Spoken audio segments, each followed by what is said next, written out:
நம்ம நேரடியாக கர்த்தருடைய வார்த்தைக்கு நேராய் நாம் கடந்து போகலாம். இந்த மாதம் ஆண்டவர் நமக்கு ஒரு நல்ல வாக்குத்தத்த வசனத்தை ஆண்டவர் நமக்கு தந்திருக்கிறார். அதை எல்லாரும் நீங்கள் எடுத்துக்கொள்ளுங்கள். ஏசாயாவின் தீர்க்கதரிசன புஸ்தகம்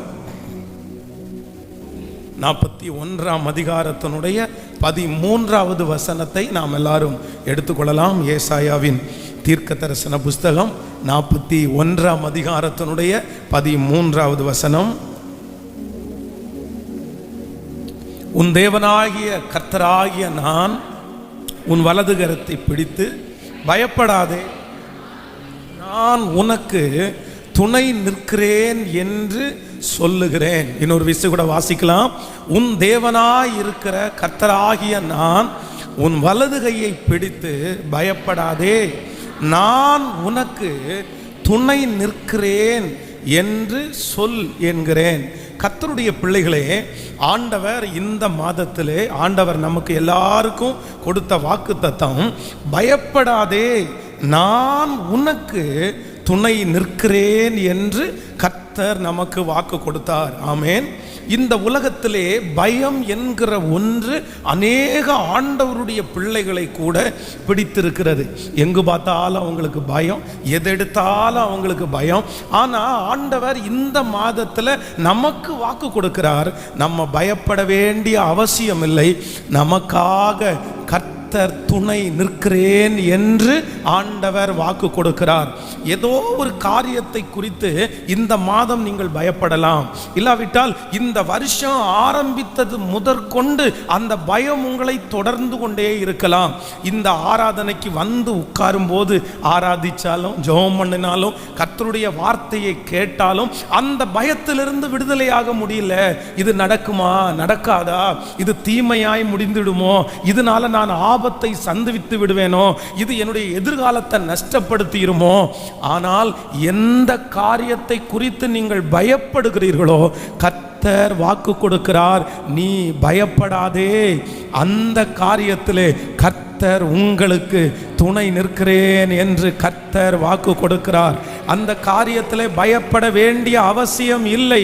நம்முடைய தேவன் நமக்கு கொடுத்திருக்கிறது பயமுள்ள ஆவியை அல்ல, பலமும் அன்பும் தெளிந்த புத்தியும் உள்ள ஆவியை தந்திருக்கிறார்.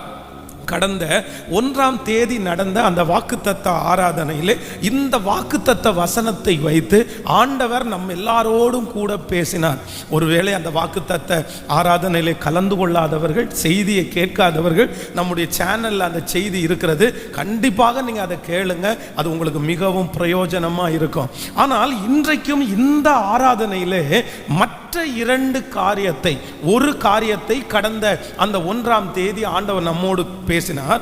நீங்கள் மார்க் எழுதின சுவிசேஷம் 5ஆம் அதிகாரம் 36வது வசனத்திலே இருக்கிற அந்த யவீரனுடைய சம்பவத்தை வாசித்து அதிலிருந்து ஆண்டவர் நம்மோடு தெளிவாய் பேசினார். அப்படின்னா எது நடந்தாலும், எந்த சூழ்நிலை வந்தாலும் ஒரு தேவனுடைய பிள்ளை பயப்படாதே அப்படின்னு ஆண்டவர் பேசினார். ஆமென் சொல்லுங்களா. எவீரனுடைய வாழ்க்கையிலே அவனுடைய முயற்சி முற்றிலுமாய் தோற்று போனது. அவனுடைய கடைசி நம்பிக்கை தோற்று போனது. மற்றவர்கள் அவனுக்கு ஒரு முடிவை கட்டினார்கள். அவனுடைய உழைப்பு வீணாய் போனது. அவனுக்குள்ளே ஒரு தாழ்வு மனப்பான்மை வந்தது.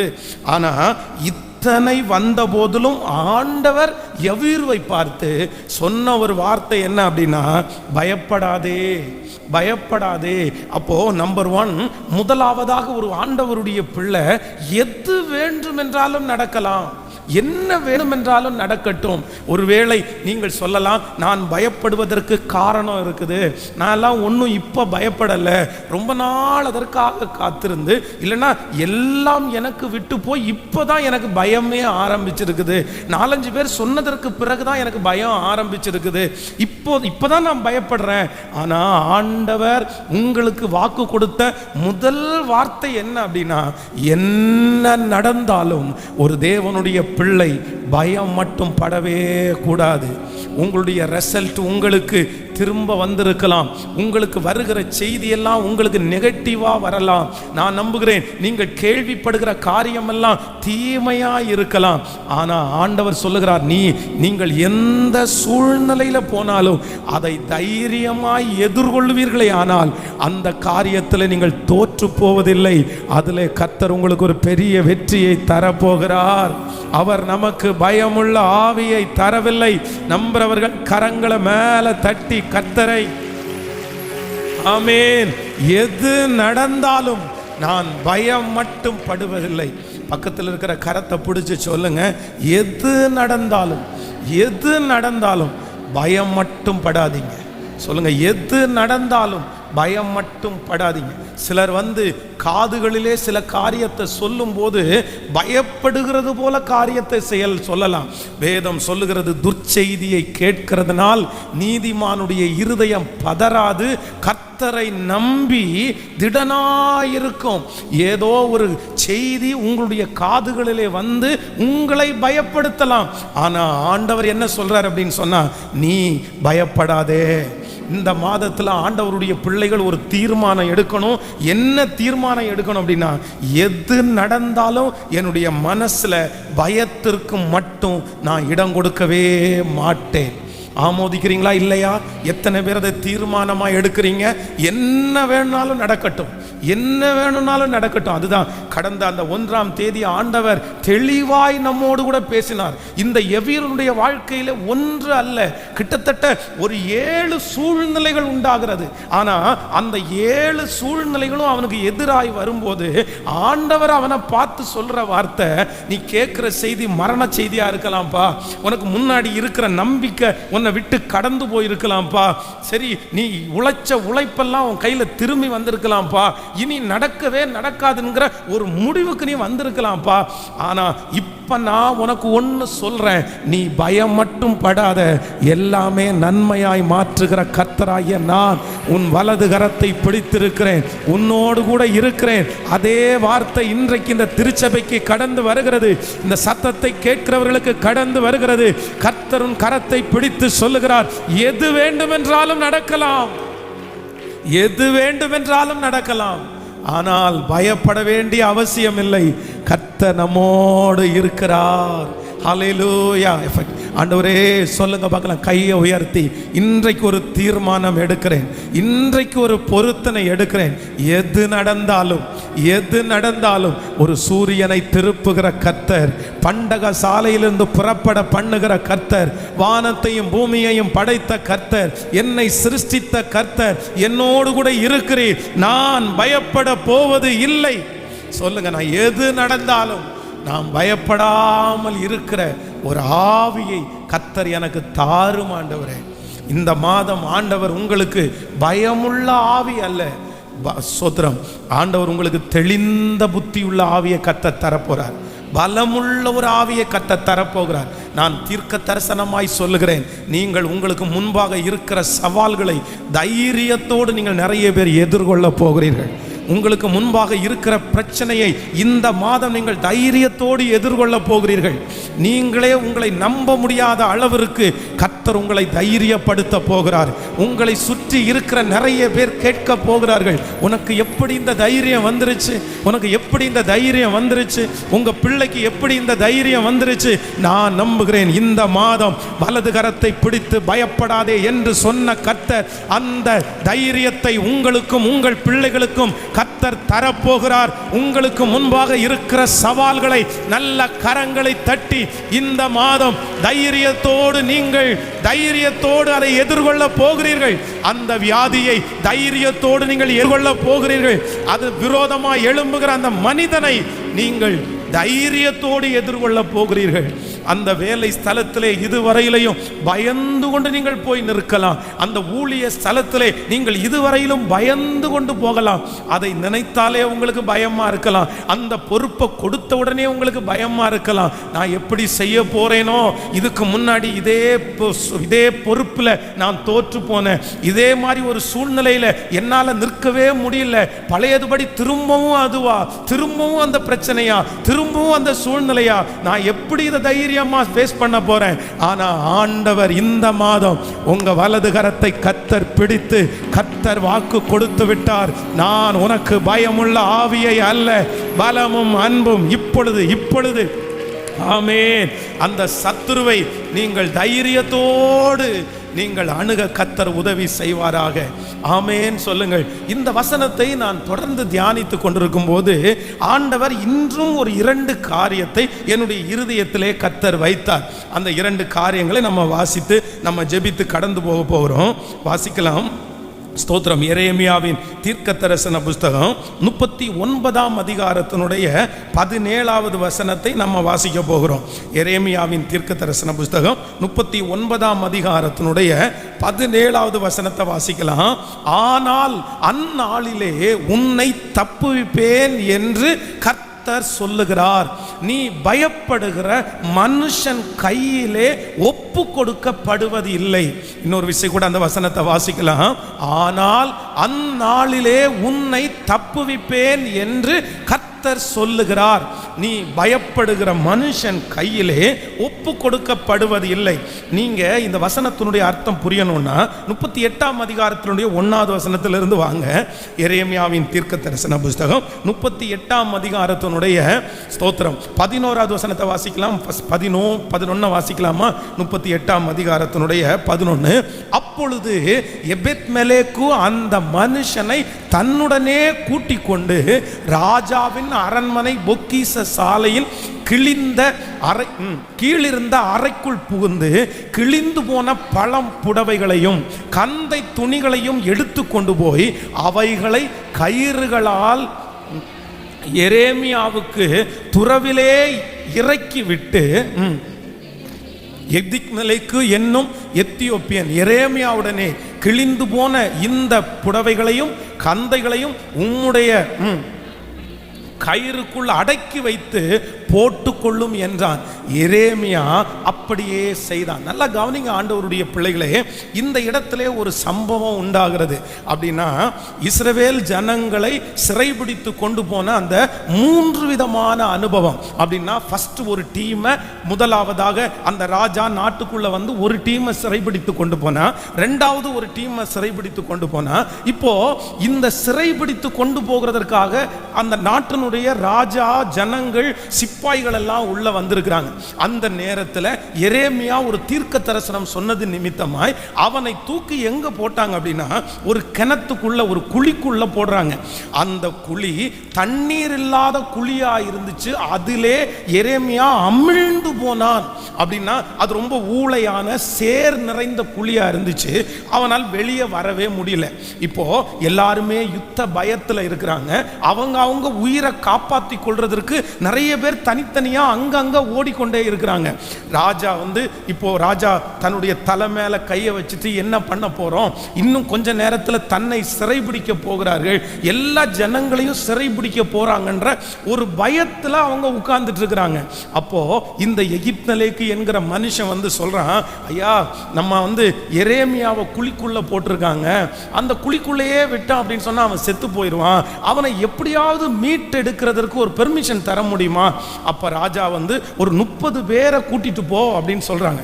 நல்லா நினைச்சுக்குங்க, அந்த அரண்மனை முற்றத்திலே இருக்கிற அந்த குழியில, அந்த கிணத்துல அவனை தூக்கி போட்டுட்டாங்க.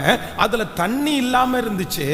இன்னொன்று, அவனை அங்கிருந்து தூக்கி விடுவதற்கு ஒரு கயிறு கூட இல்லாத ஒரு நிலைமை. இந்த நிலைமை சாதாரணமானது அல்ல. குழிக்குள்ளே விழுந்த தேவனுடைய மனுஷனுக்கு முழு நம்பிக்கையும் அற்று போயிருச்சு. ஏன் அப்படின்னா அந்த நாட்டில் இருக்கிற ராஜா முதற்கொண்டு ஒவ்வொருத்தரும் தன்னுடைய உயிரை காப்பாற்றுகிற, நான் எப்படி காப்பாற்றப்படலாம், தன்னுடைய பிள்ளையை எப்படி காப்பாற்றலாம் அப்படின்னு அங்கும் இங்கும் ஓடிக்கொண்டிருக்கிறார்கள். குழிக்குள்ள கிடக்கிற இவனை தூக்கி விடுவதற்கு கையில், தூக்கி விடுவதற்கு ஆள் இல்லை, யாருமே தெரியவும் தெரியாது. ஆனால் அப்படி பயந்து கொண்டிருக்கும் போது வேதம் சொல்லுகிறது, நீ பயப்படாத. ஒரு மனுஷனை ஆண்டவர் ஏவி விடுகிறார். அந்த மனுஷன் காப்பாற்றுவதற்கு கயிறு இல்லாவிட்டாலும் பழைய துணிகளை எல்லாம் சேர்த்து அதை ஒன்னொன்னா கட்டி அதை அந்த குழிக்குள்ள விட்டு இப்போ அவனை மேலே தூக்கி எடுத்தாங்க அப்படின்னு பைபிள்ல வாசிக்கிறோம். அப்போ நான் நம்புகிறேன், சில சூழ்நிலைகளிலே நீங்கள் பயப்படுகிற காரியத்தில் உங்களை தூக்கி விடுவதற்கு யாருமே இல்லாமல் இருக்கலாம். ஆனால் ஆண்டவர் இரண்டாவதாக ஒரு வாக்கு கொடுக்கிறார். நீங்கள் பயப்படுகிற காரியத்தை கர்த்தர் ஒன்றுமில்லாமல் ஆக்குவேன் என்று கர்த்தர் வாக்கு கொடுக்கிறார். நீங்கள் பயப்படுகிற காரியம் நான் மரித்து விடுவேன், நீங்கள் பயப்படுகிற காரியம் நான் நஷ்டம் அடைவேன், நீங்கள் பயப்படுகிற காரியம் யார் நினைத்தாலும் என்னை தூக்கவே முடியாதுன்னு நினைச்சிருக்கலாம். ஆனால் கர்த்தர் வாக்கு கொடுக்கிறார், இல்லை, நீங்கள் பயப்படுகிற காரியத்தை ஒன்றும் இல்லாமல் ஆக்குகிற ஒரு கர்த்தர் நம்முடைய ஆராதனையிலே அசைவாடி கொண்டிருக்கிறார். அந்த காரியம் நிர்மூலமாகும். அந்த காரியம் நீ பயப்படுகிறது போல நடப்பது இல்லை. அந்த காரியத்தை ஒன்றுமில்லாமல் ஆக்குகிற கர்த்தர் நம்மத்திலே இருக்கிறார். எத்தனை பேர் ஆமோதிக்கிறீர்கள்? ஹல்லேலூயா. இனி காப்பாற்றி கொள்ள முடியாது அப்படின்னா தன்னாலையும் காப்பாற்றி கொள்ள முடியாது. ஏன்னா அவன் இருக்கிறது ஒருவேளை ஒரு தண்ணீர் உள்ள கிணத்துல இருந்தா கூட கொஞ்சம் சத்தம் போடலாம். இல்லை அப்படின்னு சொன்னா தண்ணீரே இல்லாம வெறும் குழியா இருந்தா கூட கொஞ்சம் ஏறி வருவதற்கு முயற்சி எடுக்கலாம். ஆனா வேதம் சொல்லுகிறது, அந்த சேத்துக்குள்ள அவனுடைய சரீரம் முழுவதும் அமிழ்ந்து போயிருச்சு. அப்படின்னா எந்த வழியுமே இல்லை. இனி அவ்வளோதான், என்னுடைய வாழ்க்கை இப்படியே இந்த கிணத்துக்குள்ளேயே முடிஞ்சிடும், யாருமே நம்மளை கவனிக்க மாட்டாங்க. ஆனால் வேதம் சொல்லுகிறது, நம்முடைய ஆண்டவர் அந்த இடத்துல ஒரு உதவியை அவனுக்காக கர்த்தர் அனுப்பினார். ஆமென். அங்கே ஒரு கயிறு இல்லாவிட்டாலும் அவனுக்காக ஒரு கயிறை கர்த்தர் ஆயத்தப்படுத்தினார், ஒரு நபரை கர்த்தர் ஆயத்தப்படுத்தினார். அவ்வளவு டென்ஷனான, அவ்வளவு முக்கியமான அந்த நேரத்திலையும் ராஜாவினுடைய கண்களிலே கர்த்தர் தயவை கிடைக்க பண்ணினார்.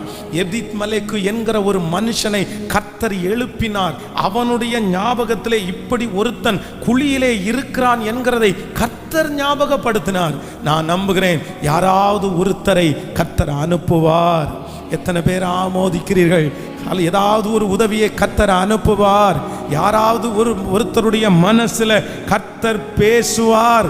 கர்த்தர் வாக்கு கொடுக்கிறார், நீ பயப்படுகிற காரியம் அது நீ பயப்படுகிறது போல அல்ல, அது ஒன்றும் ஆகாது என்று கர்த்தர் வாக்கு கொடுக்கிறார். அது ஒன்றும் ஆகாது. அதை ஒன்றுமில்லாமல் ஆக்குகிற கர்த்தர், அந்த பெரிய பர்வதத்தை ஒன்றுமில்லாமல் ஆக்குகிற கர்த்தர், அந்த பிரச்சனையை ஒன்றுமில்லாமல் ஆக்குகிற கர்த்தர் நம்மோடு கூட இருக்கிறார். கைகளை உயர்த்தி ஆண்டவரிடத்தில் சொல்லுவோம், நான் நம்புகிறேன் ஆண்டவரே, ஸ்தோத்திரம், நான் நம்புகிறேன் ஆண்டவரே, இந்த மாதம் எனக்கு முன்பாக இருக்கிற சூழ்நிலையை, பயத்தை ஒன்றுமில்லாமல் ஆக்குகிற கர்த்தர். ஹல்லேலூயா. நம்முடைய ஆண்டவருக்கு ஒரு பெரிய வலிமை இருக்கிறது. நம்முடைய ஆண்டவருக்கு ஒரு பெரிய பவர் இருக்குது. என்ன பவர்னா, நம்ம மலையை போல நினைக்கிறத அப்படியே ஒன்றுமில்லாமல் ஆக்குறதுல அவருக்கு நிகரானவர் ஒருவருமே இல்லை. நான் இந்த பலிபீடத்திலிருந்து கர்த்தருடைய வார்த்தையை தீர்க்க தரிசனமாய் சொல்லுகிறேன். நீங்கள் பயப்படுகிற காரியத்தை கர்த்தர் ஒன்றுமில்லாமல் ஆக்குவார், ஒன்றுமில்லாமல் ஆக்குவார். உங்க பிள்ளைகளை குறித்து பயப்படுகிற அந்த காரியத்தை கர்த்தர் ஒன்றுமில்லாமல் ஆக்குவார். அந்த கடனை குறித்து பயப்படுகிற அந்த காரியத்தை கர்த்தர் ஒன்றுமில்லாமல் ஆக்குகிற கர்த்தர். நீங்கள் ஆதியாகமத்திலே ஆபிரகாமுடைய வாழ்க்கையை வாசிப்பீர்களே, ஆனால் வேதம் சொல்லுகிறது, அவனுடைய மனைவியை அவர்கள் மனைவி என்று தெரியாம சகோதரி அப்படின்னு சொல்லி ஒரு பொய் சொல்றான் ஆபிரகாம். அந்த ஊரினுடைய ஜனங்கள் எல்லாம், இவ்வளோ அழகான பொண்ணு, இவ யாரு, நீங்க யாரு, சொந்தக்காரங்களா இல்லை கணவன் மனைவியா அப்படின்னு கேட்கும்போது ஆபிரகாம் என்ன சொல்றான் அப்படின்னு சொன்னா, ஒருவேளை இவ ரொம்ப அழகா இருக்கிறாங்கன்னு சொல்லி இவளை எடுத்துட்டு போயிட்டு நம்மளை கொன்றுவாங்க, அதனால நம்ம வந்து அப்படி சொல்ல வேண்டான்னு ஒரு பொய் சொல்லுறான். ஆதியாகமம் 12ஆம் அதிகாரத்தினுடைய 13வது வசனத்தை வாசித்து பார்த்தீங்கன்னா, ஆகையால் உன் நிமித்தம் எனக்கு நன்மை உண்டாகும்படி உன்னாலே என் உயிர் பிழைக்கும்படிக்கு நீ உன்னை என் சகோதரி என்று சொல் என்றார். அவர் மட்டும் இல்ல, அந்த அவங்களிடத்துல என்ன சொல்றாரு அப்படின்னா, யாரு கேட்டாலும் தங்கச்சின்னு சொல்லிரு, ஒன்றும் பிரச்சனை இல்லை, அப்ப நம்ம 2 பேரும் உயிரோட காக்கப்படுவோம். அப்ப அந்த மாதிரி பொய் சொன்ன உடனே, இப்போ சில நேரத்துல நம்ம பொய் சொன்னா தப்பிச்சுக்கலாம் அப்படின்னு நினைப்போம். ஆனா ஒண்ணு நினைச்சுக்குங்க, உண்மையை சொன்னாதான் நம்ம தப்பிச்சுக்கோன்றத நீங்க மறந்துடக்கூடாது. அந்த இடத்துல இவன் கரெக்டா என்னுடைய மனைவி, நாங்க 2 பேரும் திருமணமாகி நாங்க வந்திருக்கோம்னு சொல்லியிருந்தா கண்டிப்பா ஒரு பாதுகாப்பு உண்டாயிருக்கும். சில நேரத்திலே உண்மையை பேசினால் நம்ம பிடிபட்டு போவோம். உண்மையை பேசினா நம்ம மேல் தண்டனை வரும் அப்படின்னு நம்ம நிறைய பேர் நினைப்போம். ஆனா ஒன்று நினைத்து கொள்ளுங்கள், உண்மையை பேசுகிறதுனாலே தண்டனை வந்தாலும் அது குறைவாகத்தான் வரும். ஆனா பொய் பேசி தண்டனை வந்துச்சுன்னா அந்த தண்டனையினுடைய விளைவு ரொம்ப பெருசா இருக்கும். சிலர் தப்பே பண்ணியிருக்க மாட்டாங்க, அவங்க பண்ணினது நியாயமா தான் இருக்கும். ஆனா சந்தேகப்பட்டுருவாங்களோ, இதனால பிரச்சனை வந்துருமோ அப்படின்னு நினைச்சிட்டு ஒரு சின்ன பொய் தான் சொல்லுவாங்க. ஆனா அது வந்து பெரிய விளைவுகளை உண்டு பண்ணும். நீங்க ரொம்ப கவனமா இருக்கணும். கவனிங்க, தன்னுடைய மகள், வாலிப மகள், அந்த மகளிடத்திலே பேசுவதற்காக ஒரு மாமா பையன் ஆசைப்படுறான். அப்ப அவன் வந்து இரவு 12 மணிக்கு இந்த அம்மாவுக்கு தெரியாம இந்த பையன் வந்து போன் பண்றது வழக்கம். தன்னுடைய பிள்ளை எடுத்துக்கொண்டு போய் அந்த போனை வந்து அட்டன் பண்ணி பேசுவா. ஆனா அவங்க வந்து பெருசா எடுக்கல. சரி, மாமா பையன்கிட்ட தானே பேசுறான், முறை பையன்கிட்ட தானே பேசுறான், ஆண்டவரை குறித்த வெளிச்சம் அவர்களுக்கு இல்லை, அதை அப்படியே விட்டுட்டாங்க. ஆனா அவருடைய கணவனார் ஒவ்வொரு நாளும் பார்த்தீங்க அப்படின்னா இரவு 2 மணிக்கு இரவு டியூட்டியை முடிச்சுட்டு வீட்டுக்கு வருவார். அப்போ வந்துட்டு அவர் ஏதாவது சாப்பாடு இருந்தால் சாப்பிட்டு அவர் படுத்துருவார். அதுதான் அவருடைய வேலை. ஒரு நாள் 2 மணிக்கு வர வேண்டியவர் 12 மணிக்கு சீக்கிரமா முடிஞ்சிச்சுன்னு வந்தா எல்லாரும் தூங்கிட்டு இருக்கும்போது அவங்களுடைய நம்பருக்கு ஒரு கால் வருது. உடனே அவங்க எடுத்து என்ன பண்றாங்கன்னா, இவர் வந்ததை பார்த்த உடனே அவங்க கட் பண்ணிட்டாங்க. அப்போ இவர் வந்து ஒரே சந்தேகம், யார் பேசுனா அப்படின்னு சந்தேகப்பட்டு அப்போ வந்து இவர் படுத்து கொண்டார். காலையில் எழும்பி வந்து அந்த நம்பரை இவங்களுக்கு தெரியாமலே யாருன்னு பார்த்து சேவ் பண்ணி வச்சிட்டாரு. அந்த மனைவிட்ட கேட்டார், யார் இரவு நேரத்தில் உங்களுக்கு கால் பண்ணா அப்படின்னு கேட்டார். கேட்ட உடனே இவங்க என்ன சொல்லிட்டாங்க அப்படின்னு சொன்னால், ஒருவேளை இவர் சந்தேகப்பட்டுருவாரோ, நம்ம இல்லாத நேரத்துலலாம் கால் வருது அப்படின்னு நினச்சிடுவாரோ அப்படின்னு நினச்சிட்டு, அது ஏதாவது கம்பெனி காலாக இருக்கும், எனக்கு அது தெரியல அப்படின்னு சொல்லி வச்சிட்டாங்க. அவருடைய சந்தேகம் இன்னும் அதிகமாயிருச்சு. சந்தேகம் அதிகமாகி அந்த நம்பருக்கு அவர் ஃபோன் பண்ணி, அது ஒரு பெரிய பிரச்சனையிலே அந்த குடும்பம் பிரிகிற அளவிற்கு வந்துருச்சு. அதற்கு பிறகு கடைசியில் அந்த மகளை கூப்பிட்டு பேசி கொஞ்சம், ஆனாலும் இன்னைக்கு வரைக்கும் அவருடைய சந்தேகம் அவரை விட்டு போகவே இல்லை. அப்போ ஆண்டவருடைய பிள்ளைகளே, சில நேரத்திலே நம்ம மறைக்கிற, பொய் சொல்லுகிற சில காரியங்கள் வந்து நம்முடைய குடும்பத்தையே பிரிச்சிரும். அதனால ரொம்ப கவனமா இருக்கணும். எதை ஆண்டவருடைய பிள்ளைகள் சொன்னாலும் உள்ளதை உள்ளதென்றும் இல்லாததை இல்லாததென்றும் சொல்லுங்கள். நான் நம்புறேன், ஒரு பொய்யை நீங்க சொன்னீங்கன்னா அப்புறம் அந்த பொய்யை மெயின்டைன் பண்றதுக்கு ஆயிரக்கணக்கான பொய்யை சொல்லணும். அதற்கு ஒரு உண்மையை நீங்க பேசிட்டீங்க அப்படின்னு சொன்னா அடுத்த நிமிஷம் அதை நினைச்சு நம்ம கவலைப்பட வேண்டிய அவசியமே இல்லை. எத்தனை பேரை ஆமோதிக்கிறீங்க? பொய் நாவு கர்த்தருக்கு அருவருப்பானது. அப்போ இந்த ஆபிரகாம் வந்து தன்னுடைய மனைவியின் இடத்துல அப்படி சொன்ன உடனே இப்போ காரியம் மாறிடுச்சு. உடனே அந்த ராஜா தன்னுடைய மனைவியை இப்படி எடுத்துட்டு போயிறாரு. அந்த மனைவியை அரண்மனைக்கு கூட்டிட்டு போயிட்டாங்க. தன்னோடு கூட யாருமே இல்லை, தெரியாத ஊர்ல அவர் இருக்கிறாரு. சண்டை பண்ண முடியாது, என் மனைவின்னு நிரூபிக்க முடியாது. இப்ப எதுவுமே முடியாம இரவு நேரத்துல தன்னுடைய மனைவிக்காக தவிச்சிட்டு இருக்கிறாரு. ஆனா வேதம் சொல்லுகிறது, என்னுடைய மனைவியை வந்து முடிச்சிருவாங்க, என்னுடைய மனைவியினுடைய கற்பை அவங்க வந்து உடைச்சிருவாங்க, என்னென்னமோ யோசனை, எதையோ குறிச்ச ஆபிரகாம் பயப்படுகிறார். ஆனா வேதம் சொல்லுகிறது, ஆண்டவர் அவனுக்கு விரோதமாய் இருந்த அந்த காரியத்தை ஒன்றுமில்லாமல் இல்பொருளாக்கினார். ஆமென். அது சாதாரணமாய் கர்த்தர் முடித்து போட்டார். எந்த ஆபத்தும் வராமல் அந்த மனைவியை கர்த்தர் காப்பாற்றினார். அந்த தேவன் தான் இன்று உங்களுக்கும் எனக்கும் வாக்கு கொடுக்கிறார். நீ பயப்படுகிற அந்த காரியத்தை ஒன்றுமில்லாமல் ஆக்குகிற கர்த்தரை ஆராதித்து கொண்டிருக்கிறாய். அவருடைய வார்த்தை அதை ஒன்றுமில்லாமல் ஆக்கும். அவருடைய கரம் அதை ஒன்றுமில்லாமல் ஆக்கும். இந்த மாதம் முடிகிறதற்குள்ளே நீங்கள் ஒரு அற்புதத்தை பார்க்க போகிறீர்கள். என்ன அற்புதம் என்றால், நீங்கள் பயந்து கொண்டிருந்த அந்த காரியம் ஒன்றுமில்லாமல் சமபூமி ஆக்கப்பட்டதை உங்களுடைய கண்கள் காண போகிறது. நம்புறவர்கள் நல்ல கரங்களை மேல தட்டி ஆமென். கரங்களை தட்டி கொண்டிருக்கும் போதே அந்த கடன் ஒன்றுமில்லாமல் ஆகிறது. கரங்களை தட்டி கொண்டிருக்கும் போதே அந்த வியாதி ஒன்றுமில்லாமல் ஆகிறது. உங்களுக்கு விரோதமாய் எழும்பின அந்த பிரச்சனை அது ஒன்றுமில்லாமல். ஹalleluya, thank you Jesus. நாம் பயப்படுகிற காரியத்தை ஒன்றுமில்லாமல் ஆக்குகிற கர்த்தர், ஒன்றுமில்லாமல் ஆக்குகிற கர்த்தர். திரும்பி பார்க்கும்போது நம்ம பயப்பட்டதே வீண் என்ற அளவிற்கு கிரியை செய்கிற ஒரு நல்ல கர்த்தர். ஆமென். இரண்டாவதாக ஒரு காரியத்தை கூட நம்ம தியானிக்க போகிறோம். வாசிக்கலாம். அப்போஸ்தலர் நடபடிகள் 27ஆம் அதிகாரத்தை எடுத்துக்கொள்ளலாம். அப்போஸ்தலர் 27ஆம் அதிகாரம் 27ஆம் அதிகாரத்தினுடைய 22வது வசனத்தை வாசிக்க போறோம். 15ல இருந்து கூட வாசிக்கலாம். அப்போஸ்தலர் 27ஆம் அதிகாரத்தினுடைய 15வது வசனத்திலிருந்து வாசிக்கலாமா? கப்பல் அதில் அகப்பட்டு கொண்டு காற்று எதிர்த்து போகக்கூடாததினால் காற்றின் போக்கிலே கொண்டு போகப்பட்டோம். அப்படி கிலத்துவா எனப்பட்ட சின்ன தீவின் ஒதுக்கிலே ஓடுகையில் வெகு வருத்தத்தோடே படவை வசப்படுத்தினோம்.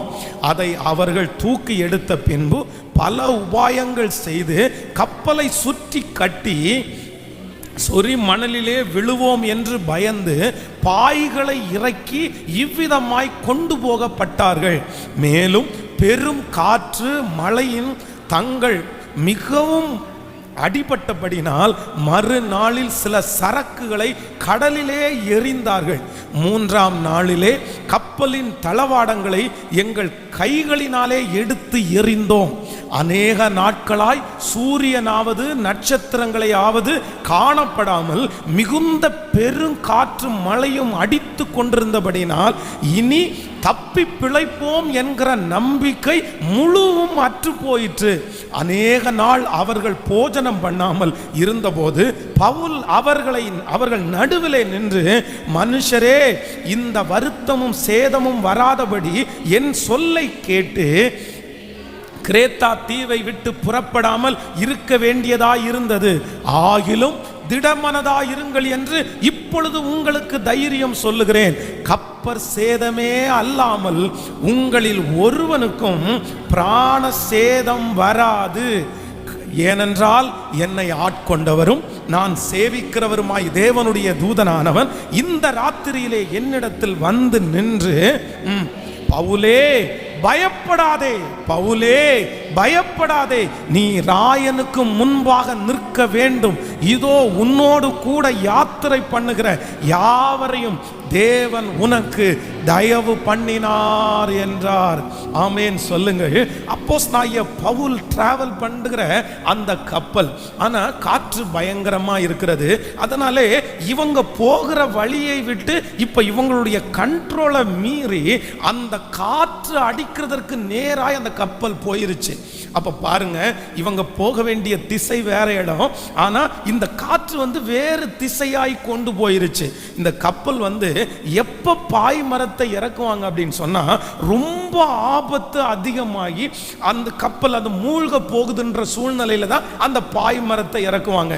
இப்போ பாய் மரத்தை இறக்கிட்டாங்க, ஆனா அந்த காற்று அமைதியாகல, இன்னும் அவங்க மரிச்சிருவாங்கன்ற சூழ்நிலை. தங்களுடைய கப்பலிலே இருக்கிற பொருட்களை தூக்கி எரிஞ்சிட்டாங்க, ஆனாலும் அந்த கப்பலை அவங்களால கண்ட்ரோல் பண்ண முடியல.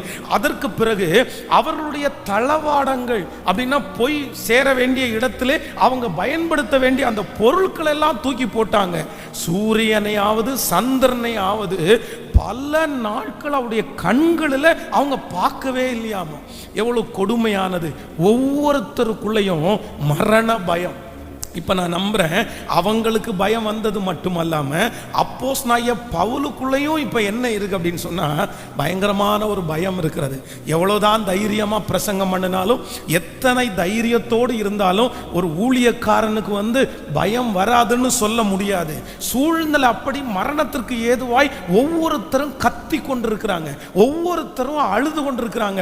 அவ்வளோதான், முடிஞ்சிட்டோம், இந்த கப்பலிலே இந்த கடலிலே நம்ம எல்லாருமே செத்துருவோம் அப்படின்னு ஒரு சூழ்நிலைக்கு தள்ளப்பட்டார்கள். அப்பதான் ஆண்டவர் அப்போஸ்தலனாகிய பவுலை பார்த்து தட்டி சொல்றாரு, பவுலே நீ பயப்படாதே, நீ பயப்படாதே.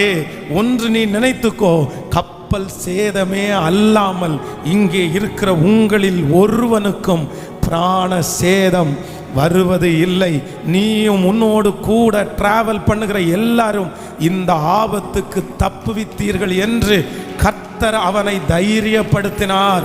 அந்த தேவனாகிய கர்த்தர் இன்றைக்கு இந்த மாதம் 2வது கர்த்தர் நமக்கு வாக்கு கொடுக்கிறார். கப்பல் சேதமே அல்லாமல் ஒருவனுக்கும் பிராண சேதம் வரவே வராது. சில ஆண்டவருடைய பிள்ளைகள் சில காரியத்தை குறித்து பயப்படும் போது இது என்னை முற்றிலும் நிர்மூலமாக்கிருமோ. நிறைய பேருக்கு என்ன பயம் அப்படின்னு சொன்னா, அது திரும்ப வந்துடும் அப்படின்னு நினைச்சாங்கன்னா பயப்பட மாட்டாங்க. சரி பரவாயில்ல, என்னைக்காவது ஒரு நாள் அது நம்ம கையில் கிடைக்கத்தானே போகுது, நம்ம ஏன் பயப்படணும், நமக்கு என்னைக்காவது ஒரு நாள் நமக்கு சரியாகத்தானே போகுது, நம்ம ஏன் பயப்படணும். பொதுவாக நினைத்து கொள்ளுங்கள், ஒரு சாதாரணமான ஒரு காய்ச்சல் வந்துருச்சு அப்படின்னு சொன்னால் நம்ம என்ன நினைப்போம் அப்படின்னு சொன்னால், ஓகே இது ஒரு வாரத்தில் சரியாயிரும், 2 வாரத்தில் சரியாயிரும் அப்படின்னு நினைப்போம். அதே நேரத்தில் தீராத வியாதி மாதிரி, இல்லை குணப்படுத்த முடியாதது மாதிரி ஏதாவது ஒரு பலவீனம் அப்படி வந்துச்சுன்னா நிறைய பேரால பயத்திலிருந்து வெளியே வர முடியாது. இந்த சத்தத்தை கேட்கிற யாராவது ஒருத்தர் நீங்க பயப்படுகிற காரியம் உங்களை முற்றிலும் அழிக்கிறது போல தோன்றலாம். பாஸ்டர் இதிலிருந்து வெளியே வர்றதுக்கு வே இல்லை, நோ வே. நிறைய பேர் என்கிட்ட சொன்னாங்க, அவ்வளவுதான், இதுல வழி இல்லை, இது முடிஞ்சிரும், இதை சரி பண்ணவே முடியாது. அப்படி எந்த பயத்திலே இருந்தாலும் கர்த்தர் இன்றைக்கு ஊழியக்காரன் மூலமாய் உங்களுக்கு வாக்கு கொடுக்கிறார். கப்பல் சேதமே அல்லாமல் இங்கே இருக்கிற ஒருவருக்கும் பிராண சேதம் வராது. அது உங்களை முற்றிலும் நிர்மூலமாக்காது. ஆமென். சில நேரத்தில் ஒரு 10,000 ரூபாவை அது நஷ்டப்படுத்தி இருக்கலாம், ஒரு 50,000 ரூபாவை நஷ்டப்படுத்தி இருக்கலாம், இல்லைன்னா ஒரு இடத்தை அது நஷ்டப்படுத்தி இருக்கலாம், ஏதோ ஒரு உறவை நஷ்டப்படுத்தி இருக்கலாம். ஆனா ஆண்டவர் சொல்றாரு, உங்களை முற்றிலும் நிர்மூலமாக்குறதற்கு நான் விடவே மாட்டேன். ஏன் ஆண்டவர் இந்த காரியத்தை சொல்றார் அப்படின்னு சொன்னா, ஒன்று நினைத்துக் கொள்ளுங்கள், நம்ம கப்பல் சேதமே அல்லாமல் பிராண சேதம் வராதுன்னு ஆண்டவர் ஏன் சொல்றார் அப்படின்னா, கப்பலை திரும்ப சம்பாரிச்சுக்கலாம், ஆட்களை திரும்ப சம்பாரிச்சுக்கலாம், பணத்தை திரும்ப சம்பாரிச்சுக்கலாம். ஆனா உயிர் போனா என்ன பண்ணாது, திரும்ப வராது. அதனாலதான் கர்த்தர் சொல்றாரு, நீ பயப்படாத, சின்ன சின்ன நஷ்டத்தை பார்த்து நீ பயப்படாத, உன்னுடைய ஜீவனை நான் காப்பாற்றுவேன். ஏன் அப்படின்னா, உன்னுடைய ஜீவனை மறுபடியும் நான் கொடுத்து யோபு இழந்து போனதை திரும்ப இரட்டத்தனையாய் பெற்று கொண்டது போல, ஹல்லேலூயா, கர்த்தர் வாக்கு கொடுக்கிறார், நீங்கள் இழந்து போன அந்த காரியத்தை ஜீவனை கொடுத்து மறுபடியும் சம்பாதிக்க வைப்பார், மறுபடியும் அந்த காரியத்தை செய்ய வைப்பார், மறுபடியும் அந்த காரியத்தினுடைய வெற்றியை உங்கள் கண்கள் காண போகிறது. ஆமென் சொல்லுங்கள். பவுலே நீ பயப்படாதே, கப்பல் சேதமே அல்லாமல் உங்களில் ஒருவனுக்கும் பிராண சேதம் வராது. ஆமோதிக்கிறீங்களா இல்லையா? ஹல்லேலூயா. யோபுவை சத்துருடைய கையிலே சோதிக்க கொடுக்கும் போது ஆண்டவர் எல்லாவற்றையும் சோதிக்க கொடுத்தாலும் அவனுடைய சொத்தை எடுத்துக்கிறதுக்கு கர்த்தர் அனுமதி கொடுத்தார். அவனுடைய ஆடு மாடுகள் வருமானத்தை எடுப்பதற்கு ஆண்டவர் அனுமதி கொடுத்தார். அவனுடைய சரீரத்தில் நோய் கொடுப்பதற்கு அனுமதி கொடுத்தார். அவனுடைய பிள்ளைகளை எடுப்பதற்கு அனுமதி கொடுத்தார். ஆனால் அவனுடைய உயிரை எடுப்பதற்கு கர்த்தர் அனுமதி கொடுக்கவே இல்லை. ஏன் அப்படின்னா, நீ பயப்படாதே, மறுபடியும் நீ இழந்ததை திரும்ப பெற்று கொள்ளுவாய். ஹல்லேலூயா. இன்று யாருக்காக ஆண்டவர் இந்த வார்த்தை சொல்லுகிறார் என்று தெரியல. ஆனால் யாராவது ஒருத்தர் அப்படி வந்திருக்கலாம், பாஸ்டர் இன்னைக்கு நான் போகிற சூழ்நிலையை பார்த்தா எல்லாமே என்னை விட்டு போயிடும் போல தெரியுது. ஏற்கனவே நான் நிறைய இழந்துட்டேன், என்னை விட்டு நிறைய போயிருச்சு, என்னை விட்டு மறுபடியும் ஒன்னொன்னா என்னை விட்டு போயிட்டே இருக்குது. அவ்வளோதான், நான் ஒன்றும் இல்லாமல் ஆயிடுவேனோ, முற்றிலும் அழிஞ்சிருவேனோன்னு நினைச்சு நான் பயப்படுறேன், நான் மரிச்சிருவேனோன்னு நான் பயப்படுறேன், இந்த நோய் என்னை கொன்றுமோன்னு நான் பயப்படுறேன், நான் இனி எழும்பவே மாட்டேனோ அப்படின்றது நான் பயப்படுறேன் அப்படின்னு யார் சொன்னாலும் கர்த்தர் சொல்றாரு, இது ஏதோ கொஞ்சம் சேதப்படுத்தலாம், அதான் கப்பல் சேதம் மட்டும்தான் உங்களுக்கு வரும், ஆனால் பிராண சேதம் வராது. ஏன் பிராண சேதம் வராது அப்படின்னு சொன்னா, நீ இழந்ததை மறுபடியும் இந்த ஜீவனை வைத்து உன் கையினாலே அதை மீட்டு நம்புறவங்க நல்ல கைகளை மேல தட்டி, நல்ல கைகளை மேல தட்டி ஹல்லேலூயா, நன்றியப்பா நன்றியப்பா, பயப்படாது, நான் உனக்கு துணை நிற்கிறேன், கர்த்தராகிய நான் உன் வலது கரத்தை பிடித்து பயப்படாதே, நான் உனக்கு துணை நிற்கிறேன். அப்படியே கைகளை மேல உயர்த்தி சொல்லுங்க, நான் நம்புறேன், நான் நம்புறேன், என்னை முற்றிலும் சேதப்படுத்துவதற்கு, என்னை முற்றிலும் அழிப்பதற்கு கர்த்தர் விடவே மாட்டார். சொல்லுங்க, விடவே மாட்டார். நன்றியப்பா, விடவே மாட்டார். அல்லேலூயா. ஆண்டவர் எப்பொழுதுமே அதுல நல்லவரா இருக்கிறார். நான் சொல்லுகிறேன், முற்றிலும் நிர்மூலமாக்குறதற்கு ஆண்டவர் விடவே மாட்டார். அல்லேலூயா.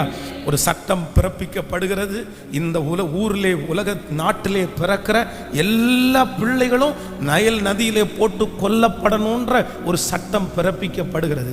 எங்க குழந்தையினுடைய சத்தம் கேட்டாலும் அங்க உடனே ஆட்கள் வந்து அதை கொன்னு இல்லைன்னா அதை நதிக்குள்ள போட்டுருவாங்க. ஆனா வேதம் சொல்லுகிறது, மோசே என்கிற ஒரு மனுஷனை கர்த்தர் அத்தனை குழந்தைங்க மறிக்கிற இடத்துல அந்த ஒரு குழந்தைய கர்த்தர் பத்திரமா பாதுகாத்தார். அதனுடைய சத்தம் கேட்காம இருக்குமா? சொல்லாம இருப்பாங்களா?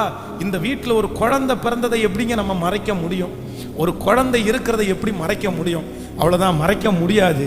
ஆனால் நான் நம்புறேன், அத்தனை இழப்பின் மத்தியிலையும் ஒரு இரட்சகனை கர்த்தர் காப்பாற்றினார். நான் நம்புறேன், உங்களுடைய சகல நம்பிக்கையும் அற்று போனாலும் ஒன்றை கர்த்தர் முற்றிலும் அழிக்க மாட்டாரு. கர்த்தர் ஒரு காரியத்தை உங்களுக்கு செய்வார்.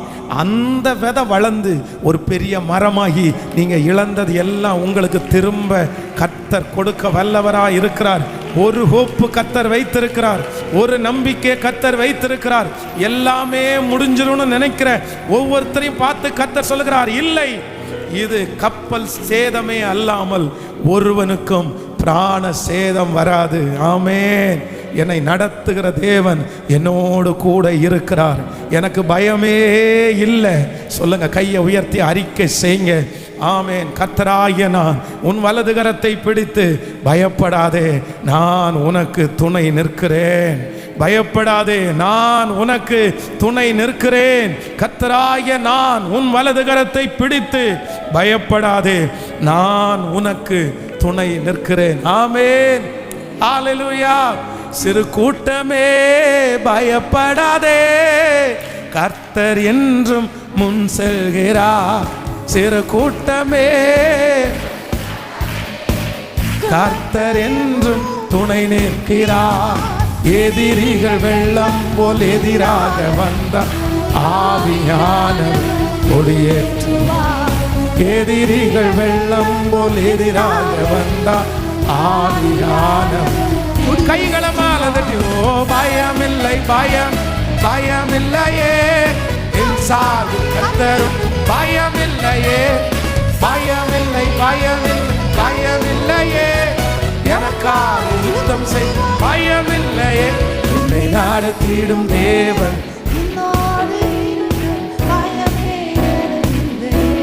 ஆமென்.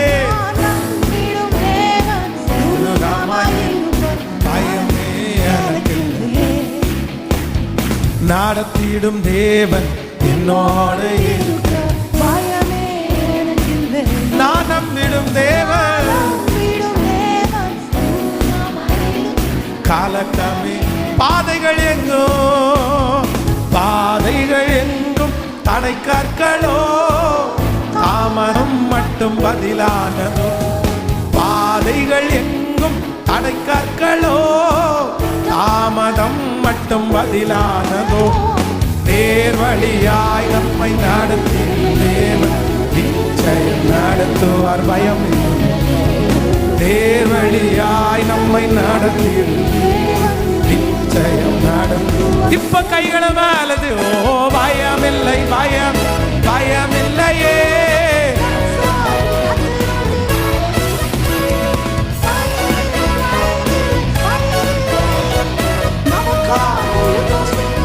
பயமில்லையே. ஹல்லேலூயா. 3 காரியத்தை ஆண்டவர் நம்மோடு கூட பேசியிருக்கிறார். நம்பர் 1, முதலாவதாக நம்ம பயப்படுகிற நம்முடைய முயற்சிகள் எல்லாம் தோற்று போனாலும் ஆண்டவர் சொல்றாரு, இல்ல பயப்படாதே. ஆமென் சொல்லுங்கள். இரண்டாவதாக ஆண்டவர் நமக்கு வாக்கு கொடுத்தார், நம்ம எதுக்கு பயப்படக்கூடாது அப்படின்னு சொன்னா, நீங்கள் பயப்படுகிற காரியத்தை ஆண்டவர் ஒன்றுமில்லாமல் ஆக்குவார். ஆமென் சொல்லுங்கள். நம்பர் 3, மூன்றாவதாக ஆண்டவர் நம்மோடு கூட பேசுகிறார், நாம் பயப்படுகிற காரியத்தை கர்த்தர் முற்றிலும் அழிப்பது இல்லை.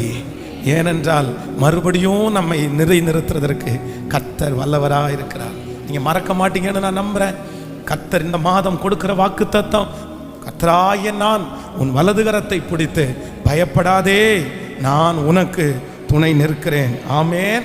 நம்பர் 1, முதலாவதாக என்ன வேணும்னாலும் நடக்கலாம், ஆனா நீங்க என்ன பண்ணாதீங்க சொல்லுங்க பார்க்கலாம். பக்கத்துல கையை பிடிச்சு சொல்லுங்க, என்ன நடந்தாலும் பயப்படாது. என்ன நடந்தாலும் பயப்படாது.